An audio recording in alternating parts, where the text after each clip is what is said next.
Hello students, I am Prachi and welcome back to your on channel Ashish Tiwari. आज का video है हिंदी औपचारिक लेखन हिंदी बी सब्जेक्ट के मोस्ट इम्पॉर्टेंट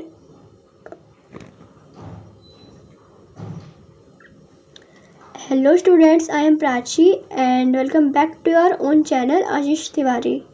आज का वीडियो है हिंदी औपचारिक लेखन हिंदी बी सब्जेक्ट के स्टूडेंट्स के लिए मोस्ट इम्पॉर्टेंट और एग्ज़ाम फोकस्ड वीडियो। स्टूडेंट्स, अब एग्ज़ाम दूर नहीं है और हम सब जानते हैं ड्यूस वाले एग्ज़ाम में क्वेश्चन पेपर में वही चीज़ें आती हैं जो स्मार्ट स्टडी करने वाले स्टूडेंट्स पहले से कवर कर लेते हैं।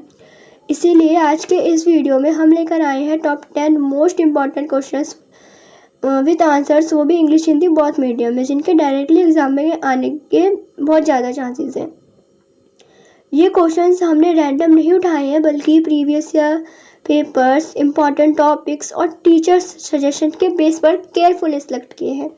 अगर तुमने ये 10 क्वेश्चंस अच्छे से समझ लिए तो मान लो एग्ज़ाम में 80 से 90% पेपर यहीं से कवर हो जाएगा। ठीक है, तो ये सिंगल वीडियो ही आपके एग्ज़ाम पर्पज़ से बहुत होती है और बाकी आपको अदर किसी वीडियो की नीड नहीं पड़ेगी। तो स्टूडेंट्स, अगर आप हमारे चैनल पर फर्स्ट टाइम विज़िट कर रहे हो तो चैनल को सब्सक्राइब कर लीजिएगा, जिससे आने वाली और वीडियोस की नोटिफिकेशन आपको सबसे पहले मिले। और हाँ, इस वीडियो में एक स्पेशल गिव अवे भी है आप सभी के लिए। वीडियोस के बीच में हम कुछ क्वेश्चंस पूछेंगे, तो जो भी स्टूडेंट सबसे पहले और सभी करेक्ट आंसर देगा तो स्टार्टिंग के 3 लकी विनर्स को मिलेंगे एब्सोल्युटली फ्री नोट्स। और ये विनर निकलते ही विनर को हम तुरंत अनाउंस कर देंगे हमारे व्हाट्सएप और टेलीग्राम चैनल पर। तो आप सभी हमारा व्हाट्सएप एंड टेलीग्राम चैनल को फॉलो कर लीजिएगा, लिंक आपको डिस्क्रिप्शन में मिल जाएगी। तो वीडियो को पूरा देखो, स्किप मत करना, क्योंकि गिव अवे का क्वेश्चन किसी भी मोमेंट पे आ सकते हैं। और सबसे बेस्ट बात, हमारे लेक्चर फ्री हैं तुम्हारे लिए, 100% फ्री वीडियो सीरीज़। लेकिन अगर तुम चाहते हो इन्हीं लेक्चर्स के वेल ऑर्गेनाइज्ड नोट्स, तो उनके पेड नोट्स भी अवेलेबल हैं हिंदी इंग्लिश दोनों मीडियम में। प्राइस भी स्टूडेंट्स फ्रेंडली है एंड कॉम्बो पैक में आपके लिए ऑफर्स भी हैं। अगर आप एक सिंगल नोट्स लेते हो तो उसका प्राइस आपको ओनली 45 रुपीज़ पड़ेगा। एंड अगर आप एक से ज़्यादा सब्जेक्ट्स के नोट्स लेते हो तो उसका प्राइस आपको 40 रुपीज़ पर नोट्स के अकॉर्डिंग पड़ेगा। ठीक है, और जिन स्टूडेंट्स के 6 सब्जेक्ट्स का थ्योरी एग्ज़ाम होगा और वो अपने और सब्जेक्ट्स के नोट्स लेना चाहते हैं तो आपको 5 नोट्स ही लेने पड़ेंगे, एक नोट्स आपको फ्री में मिलेगा। ऐसे जिन स्टूडेंट्स के 7 सब्जेक्ट्स हैं उन्हें भी 6 सब्जेक्ट्स के नोट्स लेने होंगे, एक सब्जेक्ट का नोट्स आपको फ्री में मिल जाएगा। ठीक है, बस एक छोटा सा मैसेज करना है गिवन नंबर पर जो कि डिस्क्रिप्शन में दिया गया है, I need notes, and notes आपको प्रोवाइड कर दिया जाएगा। अदरवाइज़ अगर आपको नोट्स नहीं लेने हैं तो आप वीडियो लेक्चर्स भी देख सकते हो। तो चलो शुरू करते हैं हिंदी औपचारिक लेखन हिंदी बी सब्जेक्ट के 10 most important questions and answers जो तुम्हारे ड्यू सॉल्व के एग्ज़ाम के लिए गेम चेंजर साबित होंगे। तो स्टूडेंट्स, अगर किसी स्टूडेंट्स को इन्हीं सब्जेक्ट्स को डीपली पढ़ना होगा तो हमने इनके चैप्टर वाइज वीडियो लेक्चर की प्लेलिस्ट में बनाई हुई है, आप उनको भी देख सकते हो। रेडी? हिंदी औपचारिक लेखन Hindi B important questions with answers. Question 1 देखिए स्टूडेंट्स, विज्ञापति का अर्थ स्पष्ट करते हुए वर्तमान संदर्भ में विज्ञापति के महत्व पर प्रकाश डालिए। विज्ञापति मतलब जैसे कि कोई संदेश। ठीक है, आंसर देखिए, आज की तेज रफ्तार और सूचना प्रधान दुनिया में किसी जानकारी को तुरंत और सटीक रूप से लोगों तक पहुंचाना अत्यंत आवश्यक हो गया है। चाहे सरकार हो, कोई संस्था हो या निजी संगठन, सबको समय समय पर कोई ना कोई सूचना जनता, मीडिया या कर्मचारियों तक पहुंचानी ज़रूरी होती है। इस कार्य के लिए विज्ञापति प्रेस रिलीज या नोटिफिकेशन एक महत्वपूर्ण माध्यम है। यह न केवल सूचना देने का कार्य करती है बल्कि समाज और प्रशासन के बीच एक संवाद पुल भी बनाती है। ठीक है, विज्ञापति का अर्थ। विज्ञापति का शाब्दिक अर्थ है सार्वजनिक रूप से घोषित या प्रकाशित की गई सूचना। यह एक लिखित सूचना होती है जो किसी संस्था, विभाग या संगठन द्वारा विशेष उद्देश्य से जारी की जाती है ताकि जनता, मीडिया या संबंधित व्यक्तियों को किसी घटना, निर्णय या योजना की जानकारी दी जा सके। सरल शब्दों में कहा जाए तो विज्ञप्ति एक आधिकारिक सूचना होती है जिसे व्यापक रूप से प्रसारित किया जाता है। ठीक है। विज्ञप्ति के प्रकार। विज्ञप्तियाँ कई प्रकार की हो सकती हैं, जैसे सरकारी नीतियों या योजनाओं की जानकारी देने वाली विज्ञप्ति, नौकरी, परीक्षा या प्रवेश संबंधित सूचनाएं, आपातकालीन स्थितियों में निर्देश देने वाली विज्ञप्ति, मीडिया के लिए प्रेस रिलीज। ठीक है। आगे देखिए, वर्तमान संदर्भ में विज्ञप्ति का महत्व। अब हम यहाँ पे विज्ञप्ति के महत्व को जानेंगे। जनता को जागरूक करने में सहायक। ठीक है। विज्ञप्तियों के माध्यम से सरकार और संस्थाएं समय समय पर जनता को नई योजनाओं, नियमों, बदलावों या सावधानियों के बारे में जानकारी देती है। जैसे कोरोना काल में स्वास्थ्य विभाग द्वारा जारी की गई विज्ञप्तियों ने लोगों को सुरक्षित रखने में अहम भूमिका निभाई, है ना। आपातकालीन स्थिति में त्वरित सूचना, भूकंप, बाढ़, महामारी या अन्य आपातकालीन स्थितियों में विज्ञप्ति एक तेज और विश्वसनीय सूचना स्रोत बनती है। यह लोगों को सतर्क करने और राहत उपायों से अवगत कराने में सहायक होती है। आगे देखिए, विश्वसनीय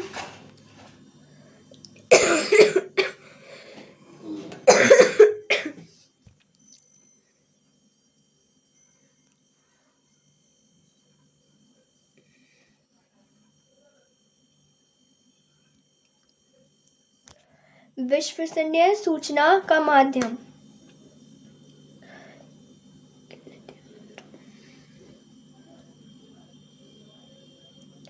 विश्वसनीय सूचना का माध्यम। सोशल मीडिया के इस युग में अफवाहें तेजी से फैलती हैं। ऐसे में किसी विषय पर अधिकृत जानकारी देने के लिए विज्ञप्ति एक प्रामाणिक स्रोत होती है। इससे भ्रम स्थिति नहीं बनती और नागरिकों को सही दिशा में जानकारी प्राप्त होती है। प्रशासनिक कार्यों में पारदर्शिता। सरकारी विभाग और संस्थाएं अपने कार्यों को पारदर्शी रखने के लिए विज्ञप्तियों का उपयोग करती है, जैसे नियुक्त, स्थानांतरण, परीक्षा परिणाम, बजट आदि से जुड़ी सूचनाएं सार्वजनिक की जाती है, जिससे जनता को सब कुछ स्पष्ट रूप से पता चलता है। ठीक है। मीडिया के लिए सूचना स्रोत। पत्रकार और समाचार माध्यम अधिकतर खबरों के लिए सरकारी या संस्थागत व्यक्तियों पर आधारित होते हैं। इससे उन्हें सही प्रामाणिक जानकारी मिलती है। ठीक है। निष्कर्ष, विज्ञप्ति आज के सूचना युग में एक अत्यंत आवश्यक और प्रभावशाली संप्रेषण माध्यम है। यह केवल सूचना देने का कार्य नहीं करती, बल्कि समाज, सरकार और प्रशासन के बीच एक भरोसेमंद सेतु बनती है।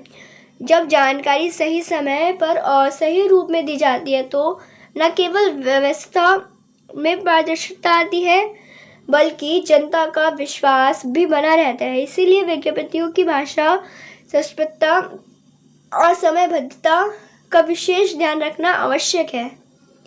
ठीक है। क्वेश्चन 2 देखिए, सूचना का अधिकार अधिनियम 2002 भारतीय नागरिकों को क्या अधिकार प्रदान करता है?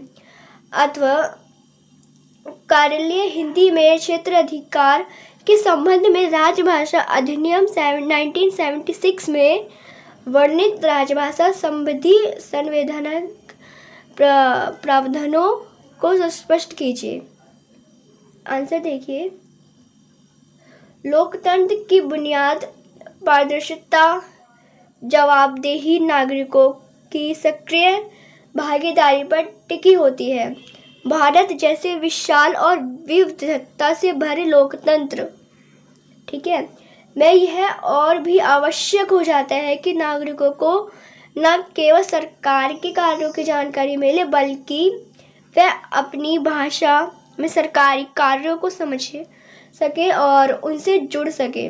ठीक है, इसी उद्देश्य से पूर्ति हेतु 2 महत्वपूर्ण अधिनियम बनाए गए हैं। सूचना एक्ट अधिकार अधिनियम 2005, right to information act. Right to information act कब बनाया गया था?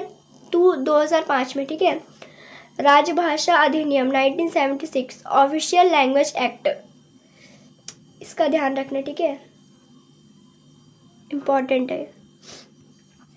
आगे, इन दोनों अधिनियमों के प्रशासन और नागरिकों के बीच की दूरी को कम किया है और उन्हें उनके अधिकारों के प्रति जागरूक बनाया है। ठीक है, सूचना का अधिकार अधिनियम 2005 क्या अधिकार देता है?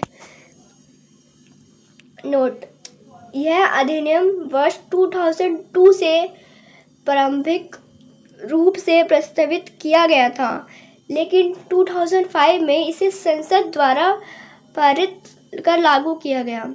सूचना का अधिकार अधिनियम 2005 भारत के प्रत्येक नागरिक को यह अधिकार प्रदान करता है कि वह सरकार या किसी भी सार्वजनिक प्राधिकरण से किसी भी प्रकार की जानकारी मांग सकते हैं। ठीक है, जो सार्वजनिक हित में हो और जिसे गोपनीय नहीं माना गया हो।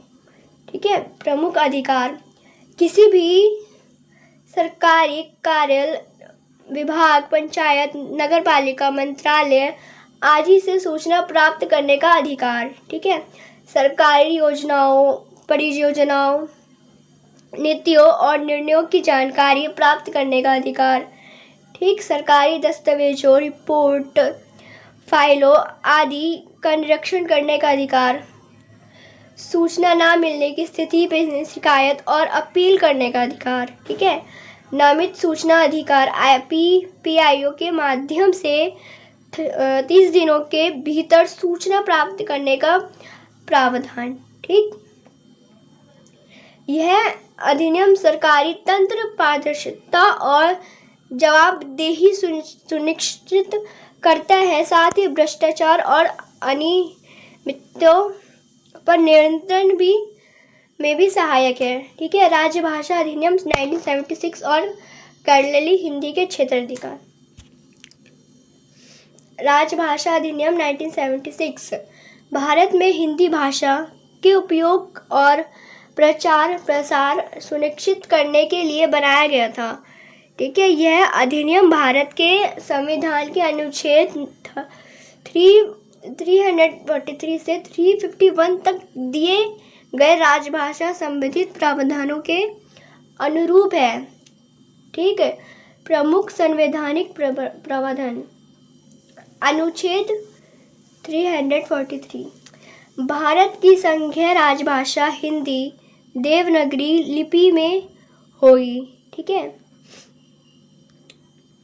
अनुच्छेद 344, राजभाषा के प्रयोग के प्रगति की समीक्षा के लिए संसदीय समिति का गठन। ठीक है, अनुच्छेद 345, राज्य अपनी आवश्यकता अनुसार कोई भी भाषा अपनी राजभाषा के रूप में अपना सकते हैं। अनुच्छेद 300 से 346 से 347 तक का राज्य एवं केंद्र तथा राज्यों के बीच संप्रेषण की भाषा का निर्धारण। अनुच्छेद 348, उच्च न्यायालयों और सुप्रीम कोर्ट की कार्यवाही भाषा अंग्रेजी रहेगी जब तक कि राष्ट्रपति अन्यथा ना आदेश दे। अनुच्छेद 351, केंद्र सरकार का यह कर्तव्य होगा कि वह हिंदी का विकास करे ताकि वह पूरे भारत में संपर्क भाषा के रूप में कार्य कर सके। ठीक है, जैसे ये अभी हमने अनुच्छेद देखे तो स्टूडेंट्स ये भी इम्पॉर्टेंट है। ठीक है, इन अनुच्छेद को भी देख लेना। केरली हिंदी में क्षेत्राधिकार, राजभाषा अधिनियम 1976 के अनुसार केंद्र सरकार के सभी विभागों कार्यालयों में हिंदी का प्रयोग बढ़ाने का प्रयास किया जाएगा। केंद्र और हिंदी भाषी राज्यों के बीच पत्रचार, अधिसूचना, परिपत्र, आदेश आदि हिंदी में किए जा सकते हैं। गैर हिंदी भाषी राज्यों को हिंदी में पत्र भेजते समय उसका अंग्रेजी अनुवाद भी देना आवश्यक होता है। सरकारी फॉर्म, सूचनाएं, विज्ञप्तियां आदि हिंदी में उपलब्ध कराना अनिवार्य किया गया है। ठीक है, यह अधिनियम कार्यालयीय कार्यों में हिंदी के प्रयोग को प्रोत्साहित करता है और भारतीय भाषाओं को सम्मान देने की भावना को सशक्त करता है। ठीक है, निष्कर्ष, सूचना का अधिकार अधिनियम 2005 और राज्य भाषा अधिनियम 1976, स्टूडेंट्स ये ईयर्स भी याद रखना। ठीक है, कब किया गया था ये सब याद रखना। दोनों की भारतीय लोकतंत्र के सशक्त स्तंभ है। एक और आरटीआई अधिनियम नागरिकों को सरकार से जवाब मांगने का अधिकार देता है, वहीं दूसरी ओर राजभाषा अधिनियम यह सुनिश्चित करता है कि सरकारी कार्यों में हिंदी जैसी व्यापक जनभाषा का प्रयोग बढ़े और आम नागरिक कार्यालयीय व्यवस्था को आसानी से समझ सके। ठीक है, ये दोनों अधिनियम लोकतांत्रिक जागरूकता, पारदर्शिता और भाषाई समानता की दिशा में ठोस कदम है। ठीक है, नेक्स्ट क्वेश्चन देखिए, किसी प्रकाशक से पुस्तक मंगवाने के लिए पत्र लिखिए। ठीक है, और किसी कंपनी में नौकरी के लिए आवेदन पत्र के साथ संलग्न कर हेतु सर्वदत्त बायोडाटा का त्याग। हमारे क्वेश्चन में क्या बोल रहा है, एक तो हमें पत्र लिखना है, ठीक है, और दूसरी तरफ बायोडाटा। आंसर देखो, किसी प्रकाशक को पुस्तक मंगवाने के लिए पत्र, ठीक है, प्रेषक। अगर हम कोई पत्र लिख रहे हैं तो हम सबसे पहले क्या लिखेंगे, ठीक है, प्रेषक का अपना नाम, ठीक है, B45 विकास नगर, एड्रेस, ठीक, कहाँ से तुम हो, जिस तारीख को तुम पत्र लिख रहे हो वो डेट, ठीक, और जहाँ पे हमें वो पत्र भेजना है उस जगह का नाम, ठीक है, उस जगह का एड्रेस, ठीक है, प्रबंध, जैसे कि प्रबंधक राजकमल प्रकाशन, दरियागंज, नई दिल्ली, ठीक है, और विषय किस टॉपिक पे लिख रहे हो, पुस्तक मंगवाने हेतु पत्र, ठीक। अगर तुम्हें, जैसे मान लो कि तुम्हें नहीं लिखना आ रहा ना, तो जैसे कि ये जो जितनी लाइन दी है ना, अगर तुम इतना भी लिख लो फिर भी तुम्हें कुछ तो नंबर मिल ही जाएंगे, ठीक है। देखो महोदय, सविनय निवेदन है कि मैं कक्षा 12th का छात्र हूँ और आपके प्रकाशन की पुस्तकें नियमित रूप से पढ़ता हूँ। मुझे आपकी निम्नलिखित पुस्तकें चाहिए, ठीक है। जो पुस्तक चाहिए उन पुस्तक के नाम लिख दो, हिंदी व्याकरण और रचना, ठीक है, और सामासिक निबंध संग्रह 2025 संस्करण, ठीक, और किस राइटर पे चाहिए उसका नाम, ठीक है। और आगे देखो, कृपया उपरोक्त पुस्तकों की कीमत सहित कुल राशि बताने की कृपा करें तथा यदि ऑनलाइन भुगतान की सुविधा हो तो उसका विवरण भी भेजें। आपसे अनुरोध है कि कृपया पुस्तकें डाक द्वारा शीघ्र भेजने की कृपा करें। आवश्यक शीर्ष अग्रिम भेजी जा सकती है, ठीक है, और फिर यहाँ पे अपना नाम लिख दो, फिर पत्र खत्म, ठीक है। अगर देखो बीच की लाइन पे तुम्हें वो चीज़ खुद एक्सप्लेन करना होगा, ठीक है। बाकी अगर तुम वो चीज़ एक्सप्लेन नहीं कर पा रहे तो जैसे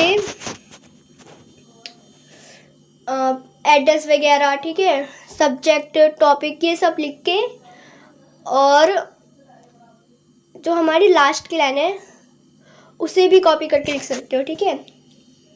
और वैसे एक्सप्लेन तो कर ही सकते हो ना। आगे देखो, आगे हमें दिया है किसी नौकरी के लिए पत्र लिखना, ठीक है। पहले अपना नाम वगैरह लिख देना, जैसे नेहा शर्मा, D12 सुभाष नगर भोपाल, ठीक है, और अपनी ईमेल आईडी ज़रूर लिखना। सच में मत लिख देना पेपर में, कुछ बना के लिखना, रियल ईमेल आईडी मत लिख देना, ठीक है। मोबाइल नंबर और डेट, फिर जो कंपनी है उस कंपनी के एड्रेस वगैरह, ठीक है। और टॉपिक डाल दो मीडिया सहायक पद हेतु आवेदन पत्र। महोदय, सामान्य निवेदन है कि मैंने अपनी कंपनी द्वारा मीडिया सहायक पद के लिए दिए गए विज्ञापन को पढ़ा और मैं इस पद के लिए स्वयं को उपयुक्त समझती हूँ। मैंने जनसंचार और पत्रकारिता में संस्कृत BGMC तथा कंप्यूटर में डिप्लोमा किया है। मुझे लेखन, संपादन और मीडिया कार्य का अच्छा अनुभव है, ठीक है। आपसे अनुरोध है कि मेरे संग्रह सर्वित बायोडाटा पर ध्यान दें और मुझे साक्षात्कार का अवसर प्रदान करें, ठीक है। धन्यवाद। और फिर आपका नाम, ठीक है। और फिर उसके बाद आपको अपना बायोडाटा भी देना, ठीक है। फिर से नाम वगैरह, पता, मोबाइल नंबर, ईमेल, ये सब, ठीक। जैसे कि नाम नेहा शर्मा, फिर अपना एड्रेस डालो, मोबाइल नंबर एंड ईमेल, ठीक है। फिर जन्म तिथि लगे से 10 जनवरी 2001, फिर अपना जेंडर महिला और राष्ट्रीय भारतीय, वैवाहिक स्थिति लाइक मैरिड हो या अनमैरिड हो, ठीक है। शैक्षिक योग्यता लाइक तुमने कितना पढ़ा हुआ है सो उसके बारे में लिखना है फिर, ठीक है। जैसे कि संतरक BGMC जनसारण एवं पत्रकारिता मखनाल चतुर्वेदी विश्वविद्यालय भोपाल 2022 में की थी तुमने, ठीक है। 12वीं CBSE बोर्ड 2019 और 10वीं CBSE बोर्ड 2017 में हुआ कंप्लीट, ठीक है। और तकनीक योग्यता क्या है तुम्हारी? Computer diploma like MS office, Photoshop, video editing, ठीक है। हिंदी एवं अंग्रेजी टाइपिंग में दक्षता, अनुभव, ठीक है। और भाषा तुम्हें क्या क्या, मतलब कौन सी भाषा में तुम सही हो, ठीक है। जैसे हिंदी और इंग्लिश, कोई से भी अपनी मर्जी से तुम कुछ भी सिलेक्ट कर सकते हो लाइक उसमें। और तुम्हारी हॉबी किस में है, ठीक है। जैसे लेखन, फोटोग्राफी, यात्रा करना, एक्सेट्रा, ठीक। उसके बाद संदर्भ, फिर घोषणा, ठीक है। मैं सत्यापित करती हूँ कि उपरोक्त दी गई सभी जानकारियों में मेरी जानकारी के लिए अनुसार सत्य एवं सही है, ठीक है। तो उसके बाद अपना सिग्नेचर। क्वेश्चन 4 देखिए, टिप्पणी लेखन की विधि, विशेषताओं और विस्तार से स्पष्ट कीजिए अथवा प्रशासनिक कार्यों में टिप्पण की उपयोगिता बताइए। सॉरी, आंसर देखिए, प्रशासनिक व्यवस्था में कार्य कुशलता, निर्णय प्रक्रिया और पारदर्शिता बनाए रखने के लिए टिप्पण लेखन लाइक नोट राइटिंग अत्यंत महत्वपूर्ण क्रिया है।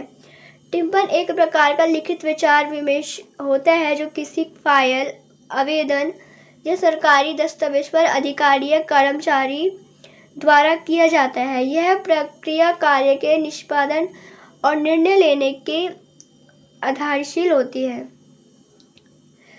विशेषताएं पे ध्यान दीजिए, संक्षिप्त और स्पष्ट भाषा का प्रयोग। टिप्पण संक्षिप्त और सार प्रकृति होना चाहिए।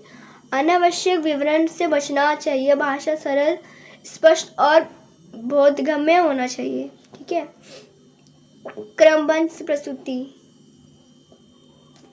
टिप्पण में विषय से संबंधित तथ्यों को तर्क आधार पर क्रमबद्ध रूप से प्रस्तुत किया जाता है। जैसे विषय की पृष्ठभूमि, मुख्य बिंदु, संभावित समाधान, सुझाव, ठीक है। उद्देश्य पर लेखन, टिप्पण का उद्देश्य किसी कार्य पर निर्णय लेना या उच्च अधिकारी को सलाह देना होता है। इसलिए इसमें विषय से संबंधित सभी पहलुओं को संक्षेप में लेकिन प्रभावी ढंग से लिखा जाना चाहिए, ठीक है। निरसता से बचाव, हालांकि टिप्पण प्रशासनिक होती है और इनमें औपचारिकता रहती है, फिर भी उसमें भाषा को इतना कठिन नहीं होना चाहिए कि उसका आशय ही स्पष्ट ना हो, ठीक। तथ्यों पर आधारित। टिप्पण केवल राय नहीं होती बल्कि तथ्यों और नियमों पर आधारित विश्लेषण प्रस्तुति करती है। इससे निर्णय विश्वसनीयता आती है। निष्पक्षता। टिप्पण लिखते समय व्यक्ति विशेष या पक्षपात से बचना चाहिए। यह केवल कार्य के हितैषी दृष्टिकोण से लिखा जाना चाहिए। ठीक है। प्रशासनिक कार्यों में टिप्पणी की उपयोगिता। निर्णय प्रक्रिया में सहायक। ठीक है। टिप्पण अधिकारियों को किसी विषय पर आवश्यक जानकारी, विश्लेषण और सुझाव देती है जिससे वह सही निर्णय ले सके। ठीक है। समय की बचत, टाइम को बचाता है। जब कोई फाइल किसी उच्च अधिकारी तक पहुंचती है तो टिप्पण पहले से उस विषय की संक्षिप्त रिपोर्ट प्रस्तुत करती है। इस अधिकारी को पूरी फाइल पढ़ने की आवश्यकता नहीं होती। इसी को हम क्या बोलते हैं, एक नोट राइटिंग। कार्य में पारदर्शिता। टिप्पण से यह स्पष्ट होता है कि किन किन चरणों से होकर फाइल गुजरी है और किन अधिकारियों ने क्या राय दी है। इससे जवाबदेही बनी रहती है। रिकॉर्ड बनाए रखने में सहायक है। टिप्पण लेखन फाइलों की स्थायी अभिलेख होता है। भविष्य में यदि किसी निर्णय पर सवाल उठे तो यह दस्तावेज परिणाम के रूप में प्रस्तुत किया जा सकता है। ठीक है। विभागीय संवाद माध्यम। विभागों के बीच या एक कार्यालय के भीतर विभिन्न स्तरों पर संवाद के लिए टिप्पण एक औपचारिक और स्वीकृत माध्यम है। ठीक है। निष्कर्ष। टिप्पण लेखन प्रशासनिक प्रक्रिया का एक अभिन्न हिस्सा है। यह जहां कार्य को सुव्यवस्थित और गति प्रदान करता है वहीं पारदर्शिता और उत्तरदायित्व को भी सुनिश्चित करता है। टिप्पण लेखन की विधि को अपनाकर न केवल कार्य में दक्षता लाई जा सकती है बल्कि निर्णय प्रक्रिया को अधिक प्रभावित और तर्कसंगत भी बनाया जा सकता है। इसीलिए प्रशासनिक कर्मचारियों की टिप्पण लेखन का प्रशिक्षण दिया जाना चाहिए और इसमें निरंतर सुधार किया जाना चाहिए। ठीक है। क्वेश्चन 5 देखिए। व्यावसायिक हिंदी को परिभाषित कीजिए और व्यावसायिक लेखन और कार्यालयीय लेखन में अंतर लिखिए। आंसर देखिए। व्यावसायिक हिंदी की परिभाषा। ठीक है। व्यावसायिक हिंदी वह हिंदी है जो कार्यालय, व्यापार, वाणिज्य या बैंकिंग, बीमा, पत्रकारिता, प्रशासन और अन्य व्यावसायिक क्षेत्रों में प्रयुक्त होती है। ठीक है। इसका प्रयोग सरकारी व निजी कार्यालयों में पत्र व्यवहार, प्रतिवेदन, अनुबंध, विज्ञापन, सूचना, प्रेस विज्ञप्ति, टिप्पण आदि के लेखन में होता है। ठीक है। सरल शब्दों में कहा जाए तो व्यावसायिक हिंदी व व्यवहारिक औपचारिक हिंदी है जिसका प्रयोग कार्यस्थलों और संस्थागत वातावरण में प्रभावी संप्रेषण के लिए किया जाता है। ठीक है। इसका उद्देश्य स्पष्ट, संक्षिप्त और सटीक संप्रेषण को सुनिश्चित करना होता है जिससे कार्य में गति और पारदर्शिता बनी रहे। ठीक है। नेक्स्ट देखिए। व्यावसायिक लेखन और कार्यालयीय लेखन में अंतर। परिभाषा। व्यावसायिक लेखन में देखिए व्यापार, उद्योग, मीडिया, बैंक आदि में प्रयुक्त लेखन। ठीक है। और कार्यालय लेखन जैसे सरकारी या निजी कार्यालयों में कार्य संशोधन हेतु लेखन। उद्देश्य क्या है इसका? उत्पाद, सेवा या व्यवसाय से जुड़ी जानकारी देना। वही कार्यालय लेखन में शासन, निर्णय, निर्देश, सूचना आदि का संप्रेषण। ठीक है। उदाहरण जैसे विज्ञापन हो गया, रिपोर्ट, प्रेस विज्ञप्ति, ईमेल, प्रस्ताव। ठीक है। और कार्यालय लेखन में जैसे टिप्पण, पत्र, ज्ञापन, प्रतिवेदन और अधिसूचना। ठीक है। नेक्स्ट देखिए शैली। सरल, प्रभावशाली, ग्राहकों या पाठकों को आकर्षित करने वाली। ठीक है। वही कार्यालय लेखन में औपचारिक नियमबद्ध और विभागीय भाषा में, ठीक है। प्रयोग का क्षेत्र व्यवहारिक संगठन, मीडिया, बिक्री, विपणन आदि। वही कार्यालय लेखन में सरकारी विभाग, ठीक है, जैसे कार्यालय हो गया, मंत्रालय, संस्था आदि। भाषा का स्वरूप व्यवसायिक लेखन में क्या होता है, व्यवहारिक होता है, आधुनिक या कभी कभी रोचक भी, ठीक है। औपचारिक, स्पष्ट, शुद्ध एवं तकनीकी, यह किस में होता है, कार्यालय लेखन में, ठीक। निष्कर्ष, व्यवसायिक हिंदी आज के समय में हर कार्य क्षेत्र में उपयोगी है, चाहे वह व्यापार हो या शासन, ठीक है। इसका अंतर्गत आने वाली व्यवसायिक लेखन जहां ग्राहकों, उपयोक्ताओं या बाहरी संस्थाओं के संवाद स्थापित करता है, वही कार्यालय लेखन अंतरिक्ष संप्रेषण और प्रशासनिक प्रक्रिया को विस्तृत करता है। दोनों ही लेखन के रूप प्रभाविक संप्रेषण के आवश्यक साधन हैं और कार्य की गति को बनाए रखने के लिए महत्वपूर्ण भूमिका निभाते हैं, ठीक है। आगे देखिए, कार्यालय हिंदी का परिचय दीजिए, अथवा कार्यालय हिंदी सामान्य जन द्वारा बोले जाने वाली हिंदी किस प्रकार भिन्न है। आंसर देखिए, इंट्रोडक्शन। भारत जैसे बहुभाषी देश में प्रशासन, शिक्षा, व्यापार और शासन व्यवस्था को प्रभावी ढंग से संचालित करने के लिए एक सशक्त संप्रेषण भाषा की आवश्यकता होती है। संविधान के अनुसार हिंदी भारत की राजभाषा है, ठीक है। संविधान के अनुसार हिंदी भारत की राजभाषा है और प्रशासनिक कार्यों में उसका प्रयोग लगातार बढ़ रहा है ना। इस संदर्भ में कार्यालय हिंदी का विशेष महत्व है। यह भाषा सरकारी और संस्थागत कार्यों की रीढ़ मानी जाती है। कार्यालय हिंदी का परिचय। कार्यालय हिंदी वह हिंदी है जिसका प्रयोग विभिन्न कार्यालयों, सरकारी विभागों, मंत्रालयों, सार्वजनिक स्थानों और प्रशासन के क्षेत्रों में आधिकारिक कार्यों को संरक्षण हेतु किया जाता है, ठीक है। इस प्रयोग पत्र, रिपोर्ट, आदेश, अधिसूचना, प्रतिवेदन, टिप्पण, ज्ञापन आदि जैसे दस्तावेजों में लेखन में होता है, ठीक है। यह हिंदी की वह शैली है जो न केवल औपचारिक होती है बल्कि नियमबद्ध, सटीक, संक्षिप्त और स्पष्ट भी होती है। इसका उद्देश्य सूचना को ऐसी भाषा में प्रस्तुत करना है जो ना तो अधिक जटिल हो और ना ही बहुत सामान्य हो, बल्कि ऐसी हो जो सभी संबंधित अधिकारियों और कर्मचारियों के लिए स्पष्ट हो।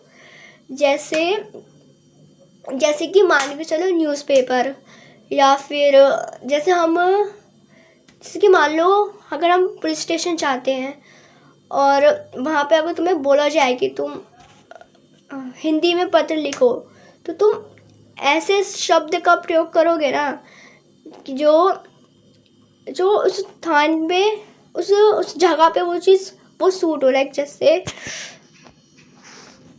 जैसे कि तुम पत्र लिखते हो तो उसमें शुद्ध हिंदी का प्रयोग करते हो ना, तो वैसे ही उस हिंदी का प्रयोग किया जाता है। अगर हम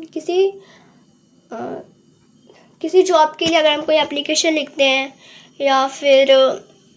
या कोई हम केस फाइल करा रखा हो, तो उसके लिए अगर हम कोई एप्लीकेशन लिखते हैं तो उस पॉइंट में हमें शुद्ध हिंदी का प्रयोग करना होता है, ठीक है, जो कि उस जगह पे वो चीज़ परफेक्ट मैच हो सके, ठीक है। कार्यालय हिंदी की विशेषताएं। औपचारिकता, इसमें शुद्ध, व्यवहारिक और संयमित भाषा का प्रयोग होता है, ठीक है। स्पष्ट, प्रत्येक वाक्य का अभिप्राय सीधा से स्पष्ट होता है। नियमबद्धता, इसका लेखन कार्य सरकार द्वारा निर्धारित नियमों और मानकों पर आधारित होता है, ठीक है। आगे देखिए, तकनीक शब्दावली। इसमें प्रशासनिक, विधिक और तकनीकों शब्दों का प्रयोग किया जाता है। प्रामाणिकता, कार्यालय हिंदी में लिखे गए दस्तावेज कानूनी और सरकारी कार्यों में मान्य होते हैं, ठीक है। अब इसका डिफरेंस देख लो। कार्यालय हिंदी और सामान्य बोले जाने वाली हिंदी, ठीक है। प्रयोग का क्षेत्र कार्यालय, प्रशासन, सरकारी विभाग, ठीक है। घरेलू, सामाजिक या निजी बातचीत। कार्यालय हिंदी मतलब कहाँ बोली जाती है, उसी जगह पे बोली जाएगी ना, जैसे जैसे हमने पहले देखा, ठीक है। जैसे कि मान लो एप्लीकेशन वगैरह, ठीक है। और जो सामान्य हिंदी जो हम बोलते हैं, जैसे घर में हम बातचीत कर रहे हैं, वैसे हम नॉर्मल में ही तो नॉर्मल हिंदी लैंग्वेज में ही तो बात करेंगे ना, तो उसी को सामान्य बोली जाने वाली हिंदी कहते हैं, ठीक है। भाषा की प्रकृति औपचारिक और सटीक तटस्थ है, ठीक है। और सामान्य में क्या आएगा, अनौपचारिक, भावनात्मक और लचीली, ठीक है। शब्दावली तकनीकी, प्रशासकीय और विधिक, बोलचाल की सरल और आम भाषा। वाक्य संरक्षण पूर्ण और व्यवहारिक रूप से सटीक, छोटे, अधूरे या भावनात्मक वाक्य। उदाहरण के लिए जैसे आपका आवेदन स्वीकृत किया गया है या आपकी अर्जी पास हो गई है, ठीक है। कार्यालय हिंदी में भाषा का प्रयोग इस प्रकार किया जाता है कि वह सभी विभागीय कर्मियों के लिए एक समान रूप से समझने योग्य हो, जबकि सामान्य हिंदी रोजमर्रा के जीवन में सहज संवाद के लिए प्रयुक्त होती है, ठीक है। निष्कर्ष, कार्यालय हिंदी प्रशासनिक व्यवस्था की आवश्यक भाषा है। यह कार्यक्षमता, स्पष्ट और अनुशासन के संस्था संप्रेषण की सुविधा देती है सॉरी। जहाँ सामान्य हिंदी लोगों के बीच आपसी संवाद का माध्यम है, वही कार्यालय हिंदी सरकारी तंत्र और को सुचारू रूप से चलाने में सहायक है, ठीक है। आज के समय में जब हिंदी को राजभाषा के रूप में सशक्त किया जा रहा है, तब कार्यालय हिंदी का महत्व और अधिक बढ़ गया है। यह न केवल सरकारी कार्यों में उपयोगी है, बल्कि भारत की भाषा एकता को भी मजबूती प्रदान करती है, ठीक है। नेक्स्ट क्वेश्चन देखिए, प्रतिवेदन के महत्व को स्पष्ट कीजिए। ऑल्सो प्रतिवेदन किसे कहते हैं, प्रतिवेदन के गुणों को प्रकाश डालिए। आंसर देखिए, इंट्रोडक्शन। किसी भी संस्था, कार्यालय, संगठन या विभाग में कार्य प्रगति, समस्या या विशेष घटना के बारे में जानकारी एकत्र कर उसे व्यवस्थित ढंग से प्रस्तुत करना एक अत्यंत आवश्यक प्रक्रिया होती है। इस प्रक्रिया को ही हम प्रतिवेदन कहते हैं, ठीक है। प्रतिवेदन न केवल सूचनाओं को संकलन होता है, बल्कि वह निर्णय लेने, योजना बनाने और भविष्य की कार्य योजना तैयार करने में मार्गदर्शन भी करता है। इसीलिए प्रशासनिक और व्यवसायिक जगत में इसका विशेष महत्व है, ठीक है। प्रतिवेदन किसे कहते हैं, प्रतिवेदन एक प्रकार का लिखित विवरण होता है। कैसा विवरण होता है, लिखित विवरण, ठीक है। जो किसी घटना, स्थिति, परियोजना, निरीक्षण या समस्या के बारे में तथ्यों, निष्कर्ष और सुझावों सहित प्रस्तुत किया जाता है, ठीक है। सरल शब्दों में कहा जाए तो प्रतिवेदन वह औपचारिक दस्तावेज है जिसमें किसी विषय पर तथ्यों को संकलन, विश्लेषण और समाधान प्रस्तुत किया जाता है, ठीक है। प्रतिवेदन का उद्देश्य जानकारी देना, ठीक है। उसका उद्देश्य क्या होता है, जानकारी देना, समस्या की पहचान करना, ठीक है, विश्लेषण प्रस्तुत करना और सुझाव देना होता है, जबकि अधिकारी संबंधित व्यक्ति उपयुक्त निर्णय ले सके, ठीक है। प्रतिवेदन के मुख्य गुण। प्रतिवेदन प्रभावी माना जाता है जब उसमें निम्नलिखित विशेषताएं हो, ठीक है। जैसे स्पष्टता, क्लैरिटी। प्रतिवेदन की भाषा स्पष्ट और सीधी होनी चाहिए ताकि पढ़ने वाला उसका आशय भली भांति समझ सके, ठीक है। और संक्षिप्तता, ठीक है, ब्रेविटी। अनावश्यक बातों से बचते हुए विशेष वस्तु को संक्षेप प्रस्तुत किया जाना ही चाहिए, ठीक है। सत्यता और तथ्यप्रकता। प्रतिवेदन में केवल सत्य और प्रामाणिक जानकारी शामिल होनी चाहिए, ठीक है। व्यक्तिगत राय या अनुमान से बचना चाहिए। विषय की गहराई, प्रतिवेदन में विषय की पूरी पृष्ठभूमि, समस्या का विवरण, उसका विश्लेषण और निष्कर्ष भी हो। आगे देखिए, क्रमबद्ध स्तुति, प्रस्तावन, मुख्य विशेष, विश्लेषण, निष्कर्ष और सुझाव जैसे भागों में प्रतिवेदन की सुनिश्चित ढंग से विभाजित करना चाहिए। ठीक है। उद्देश्य प्रकटता, प्रतिवेदन का उद्देश्य स्पष्ट हो, जानकारी देना, निर्णय में सहायता करना या समाधान सुझाना। ठीक है। अगर हम यही इसके महत्व की बात करें तो प्रतिवेदन का महत्व विभिन्न क्षेत्रों में अलग अलग रूपों में देखा जा सकता है। जैसे प्रशासनिक निर्णयों में सहायक, प्रतिवेदन वरिष्ठ अधिकारियों को किसी विषय पर निर्णय लेने में आवश्यक सूचना और विश्लेषण प्रदान करता है। ठीक है।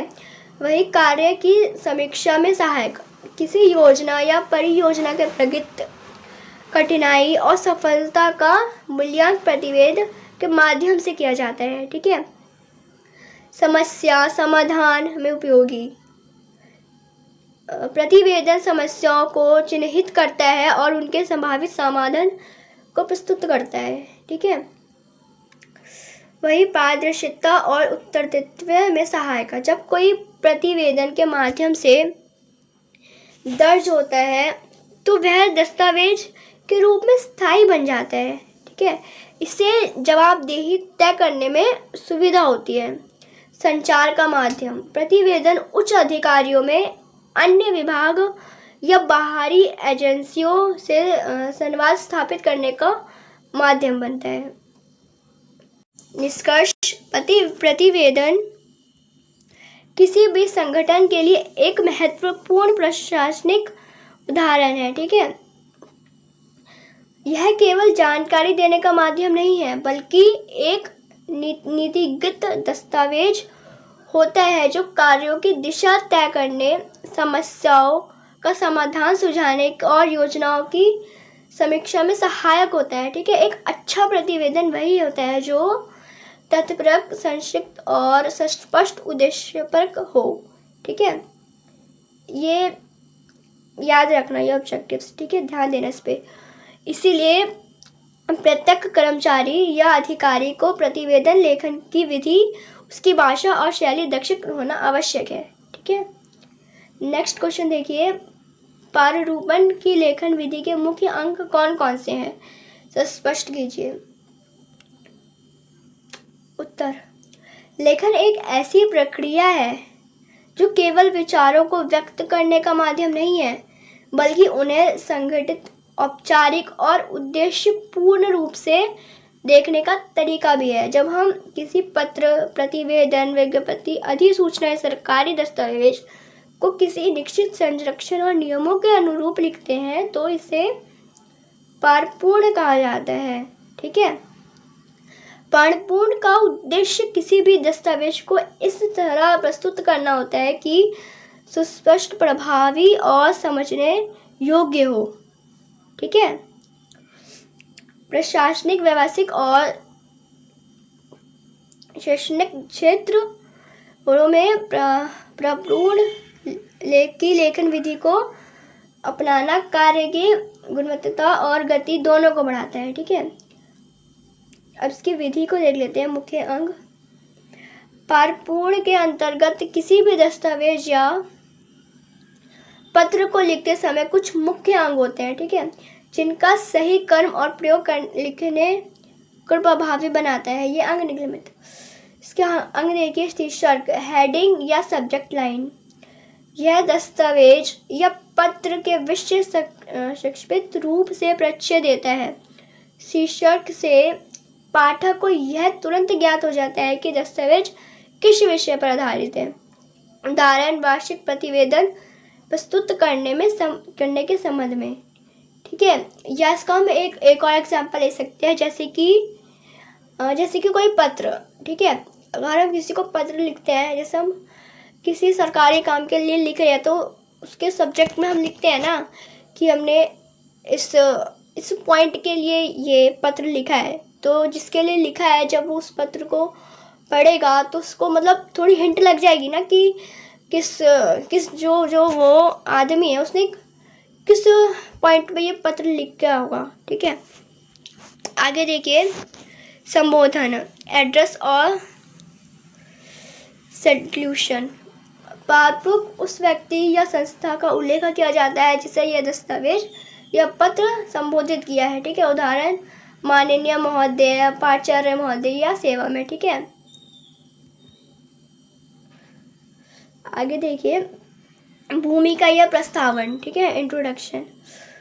यह भाग लेखन का आरंभ होता है जिसमें विषय की पृष्ठभूमि, उद्देश्य या संदर्भ को संक्षेप में बताया जाता है। इससे पाठक को यह समझने में सहायता मिलती है कि यह लेखन क्यों किया जा रहा है। ठीक है, मेन कॉन्टेक्ट, यह पाठपूर्ण का सबसे महत्वपूर्ण अंग होता है जिसमें विषय से संबंधित तथ्यों, सूचनाओं और समस्याओं, विचारों या प्रस्तावों की विस्तृतपूर्वक प्रस्तुत किया जाता है।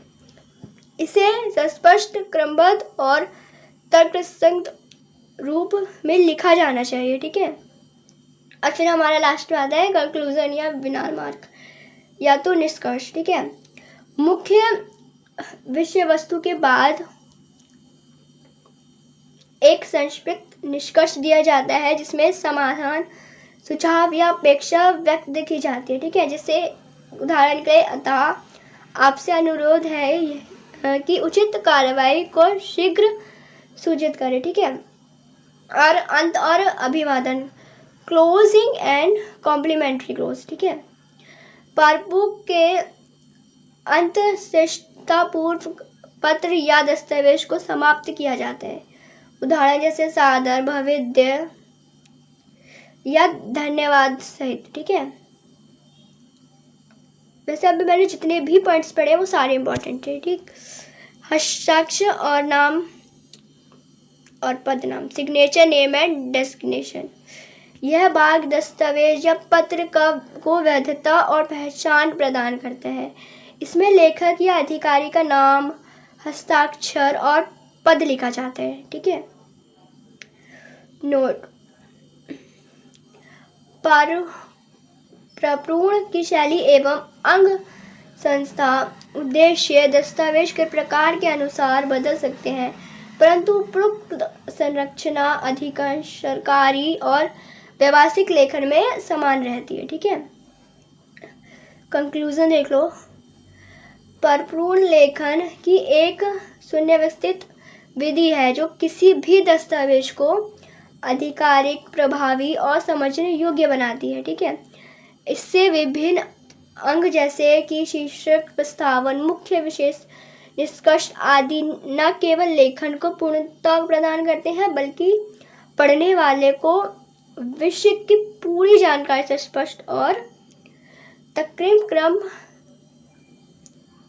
में प्राप्त होती है। इसीलिए एक अच्छा लेखक वही होता है जो परिपूर्ण की विधि को भली भांति समझे और उसका सही प्रयोग करे। ठीक है, नेक्स्ट क्वेश्चन, अपने महाविद्यालय में हुए चुनाव पर सार्वभौमिक रिपोर्ट।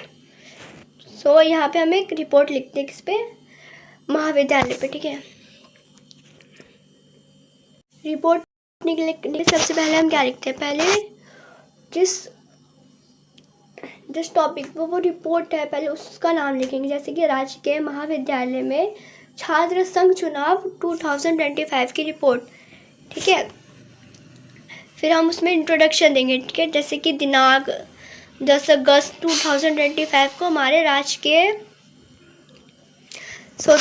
महाविद्यालय में छात्र संघ चुनाव शांतिपूर्ण एवं लोकतांत्रिक वातावरण में संपन्न हुए। चुनाव में महाविद्यालय के सभी छात्र संगठनों के उत्साहपूर्वक भाग लिया।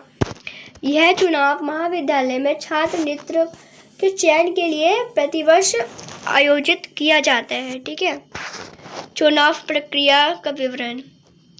चुनाव कार्यक्रम की घोषणा 1 अगस्त को की गई थी। नामांकन, नाम वापसी, प्रचार तथा मतदान सभी प्रक्रिया महाविद्यालय प्रशासन एवं चुनाव समिति द्वारा निर्धारित समय पर संपन्न की गई। ठीक है, फिर वो सारी डेट वगैरह लिख देंगे। ठीक है, जैसे डेट, कितने बजे हुआ था, उस जगह का नाम। ठीक है, और मतदाता संख्या कितनी थी उस टाइम, जैसे कि मतदान की तिथि 10 अगस्त 2025 और मतदान का समय प्रातः 9 बजे से दोपहर 2 बजे तक। ठीक है, मतदान का स्थल क्या था, महाविद्यालय के मुख्य भवन के कमरा नंबर 101 एवं 102। ठीक है, मतदाता संख्या, कुल पंजीकृत मतदाता 11,050। मतदाता हुआ कितना, 1984। ओके, मतदाता प्रतिशतता लगभग 80.55%। ठीक है, चुनाव परिणाम की घोषणा मतदान के दिन ही शाम को की गई। निम्नलिखित अभ्यर्थियों को विजय प्राप्त हुई। ठीक है, जैसे अध्यक्ष प्रिया वर्मा। ठीक है, स्वतंत्र छात्र संगठन। ठीक है, इन्हें कितना हुआ था, 1115 मत। इनको अरे ये सरकार है भाई ये। ठीक है, उपाध्यक्ष राहुल सिंह, छात्र शक्ति मंच, इन्हें 382 वोट मिले। ठीक है, वही सचिव साक्षी मिश्रा, युवा एकता मंच, इन्हें 401 वोट मिले। वही कोषाध्यक्ष विवेक गुप्ता, स्वतंत्र छात्र संगठन, 369 वोट। ठीक है, विशेष घटनाएं, चुनाव के दौरान महाविद्यालय परिसर में कड़ी सुरक्षा व्यवस्था रही। ठीक है, प्रचार अभिमान्य संयमित और नियमों के अनुरूप रहा। किसी भी प्रकार की अनुशासनहीनता का हिंसा की सूचना नहीं मिली। ठीक है, अगर हम बात करें रिपोर्ट लिखने की, तो हमें उसमें सबसे पहले क्या लिखेंगे, उसकी हेडिंग डालो, किस चीज़ पे वो रिपोर्ट है। ठीक है, फिर उसके बारे में बताओ। ठीक है, किस पॉइंट पे वो रिपोर्ट है। ठीक है, फिर विवरण करो उस चीज़ का। ठीक है, और चुनाव के क्या क्या परिणाम थे वो सब लिखना। ओके, और वहाँ पे क्या क्या जो घटना वगैरह कुछ हुई तो वो भी लिख सकते हो। ठीक है, निष्कर्ष, महाविद्यालय चुनाव पूरी तरह शांतिपूर्ण, निष्पक्ष और लोकतांत्रिक ढंग से संपन्न हुआ। यह चुनाव न केवल छात्रों में नेतृत्व की भावना प्रोत्साहित करता है, बल्कि उन्हें लोकतांत्रिक मूल्यों और जिम्मेदारी का भी अनुभव कराता है। महाविद्यालय प्रशासन, शिक्षक गण, छात्र और चुनाव समिति सभी इस सफल आयोजन के लिए बधाई के पात्र हैं। ठीक है, रिपोर्ट, फिर जब रिपोर्ट खत्म करेंगे तो क्या अपना नाम लिख दो। ठीक है, और वहाँ के एड्रेस और डेट। ठीक है, क्वेश्चन 10 देखिए, इसमें हमें टिप्पणी लिखनी है, जैसे कि अर्थ सरकारी पत्र पे और पाठपूर्ण की विशेषताएं और विज्ञप्ति का महत्व। टिप्पणी मतलब नोट लिखना है तुम्हें, शॉर्ट नोट इन पे। ठीक है, आंसर देखे, अर्थ सरकारी पत्र का अर्थ। ठीक है, सरकारी पत्र एवं औपचारिक पत्र होते हैं जो सरकार के विभिन्न विभागों, कार्यालयों या अधिकारियों के बीच या सरकारों और आम जनता के बीच संचार के लिए लिखे जाते हैं। यह पत्र प्रशासनिक कार्यों, आदेश, सूचना, अनुमति, शिकायत, अनुरोध, रिपोर्ट आदि के लिए लिखे जाते हैं। ठीक है, वही सरकारी पत्रों को स्वरूप औपचारिक, विवरण और नियमबद्ध होता है ताकि वह स्पष्ट, संक्षिप्त, प्रभावी संदेश प्रदान कर सके। ठीक है, नेक्स्ट देखिए, पाठपूर्ण की विशेषताएं। औपचारिकता, पारुपित पत्र औपचारिक भाषा और शैली में होते हैं। ठीक है, जैसे कि स्पष्टता, पत्र का उद्देश्य और विषय स्पष्ट होता है। ठीक है, और अनावश्यक विस्तार से बचा जा सकता है। एंड पत्र के अंग जैसे शीर्षक, संबोधन, विषय, मुख्य भाग, निष्कर्ष और अंत व्यवस्थित रूप से होते हैं। ठीक है। वही नियमबद्धता, भाषा और शैली मानकृत होती है जिससे सभी सरकारी अधिकारी इसे समझ सके। ठीक है। प्रामाणिकता, पत्र में दी गई जानकारी सत्य और प्रामाणिक होती है। ठीक है। वही सेकंड थर्ड देखिए, विज्ञापति का महत्व, संदेश का महत्व बताया, पे नोट लिखने को कहा गया था ना। विज्ञापति एक अधिकारी सूचना होती है जिसे सरकारी या गैर सरकारी संगठन, जनता, मीडिया या संबंधित व्यक्तियों को सूचना देने के लिए जारी किया करते हैं। जैसे कि निम्नलिखित महत्व देखिए, सूचना का प्रसार, जनता तक त्वरित और सही जानकारी पहुंचाने में मदद करती है। पारदर्शिता, प्रशासनिक कार्यों में पारदर्शिता बढ़ाती है।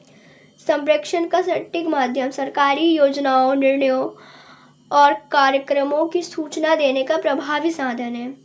ठीक है। विश्वसनीयता, अधिकारी सूत्र से जानकारी मिलने से लोगों का विश्वास बढ़ता है। ठीक है। और प्रचार और प्रसार में सहायक, किसी आयोजन, अभियान या नीतिगत निर्णय का व्यापक प्रचार। ठीक है। सो यहाँ पे हमारे 10 मोस्ट इम्पॉर्टेंट क्वेश्चंस आंसर ख़त्म होते हैं। आई होप आप सबको वीडियो अच्छी लगी होगी।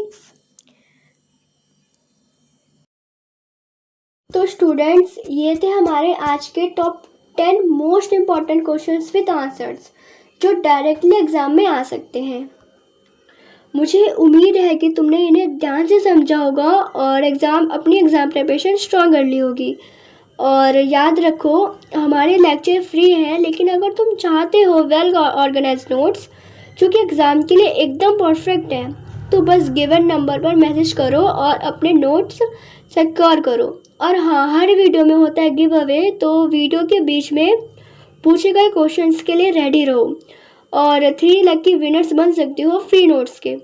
अगर तुम्हें वीडियो पसंद आई हो तो लाइक, शेयर और सब्सक्राइब करना ना भूलना। एंड हमारे व्हाट्सएप चैनल और टेलीग्राम को फॉलो कर लीजिएगा ताकि तुम्हें मिलते रहे एग्ज़ाम फोकस्ड अपडेट्स और ड्यू साल के सारे important lectures and give away के winners. So till then, stay focused, study smart और crush your exams. See you in the next video.